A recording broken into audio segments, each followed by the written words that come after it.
Hi hello everyone. ఈరోజు దోశ చేస్తున్నానండి. ఏం దోశ అని అనుకుంటున్నారా?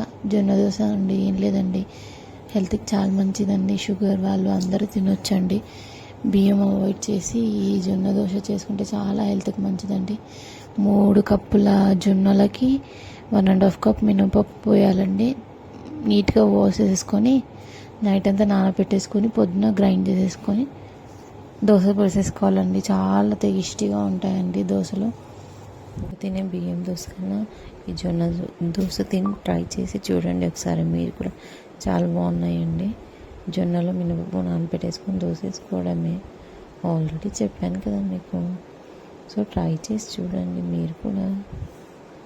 ఊరికే బియ్యం దోశ తినే బదులు ఇలా జొన్న దోశలు, రాగి దోశలు తింటే హెల్త్కి చాలా మంచిది. మీకు రాగి దోశలు కూడా చూపిస్తానండి.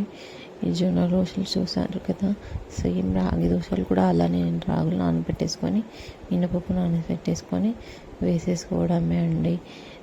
ఈ జొన్నలు కానీ రాగులు కానీ తింటే హెల్త్కి చాలా మంచిది డయాబెటీస్ వాళ్ళకి.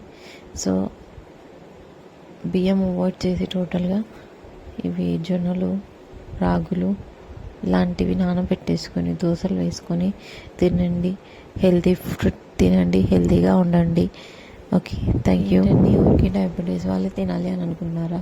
డయాబెటీస్ వాళ్ళు అందరూ తినొచ్చండి. ఇది ఓన్లీ డయాబెటిక్స్ అని ఏం లేదు, స్పెషల్గా అందరూ తినొచ్చు. హెల్తీ ఫుడ్ కాబట్టి అందరూ హెల్తీ ఫుడ్ తిని అందరూ హెల్తీగా ఉందామండి.